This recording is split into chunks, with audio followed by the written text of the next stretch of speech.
I sort of feel like, having started to study Yiddish, I realized how much comes from Yiddish, and, Yiddish is just part of, like, the voice of that whole culture. And,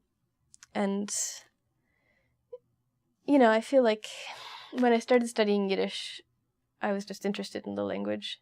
And then I also started taking history and literature classes, and I really felt like I realized that you can't study the language and understand it without having a context.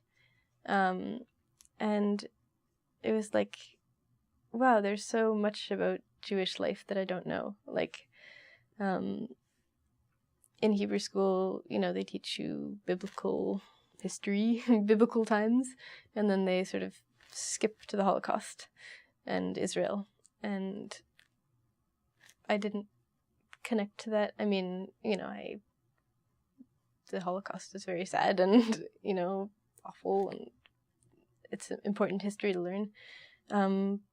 But I didn't have family personally that I'm aware of that was affected by it.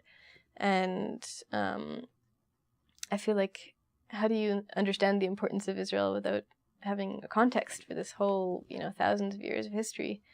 So I never really connected to Israel either. And I'm not that religious a person, and, Hebrew, like, in praying in Hebrew, it's kind of like, okay, personally. And so starting to study Yiddish was like,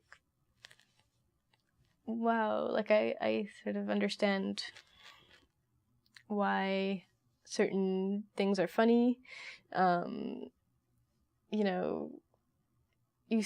You understand where Jewish names come from, and just like where foods come from, and where this whole cultural thing comes from. And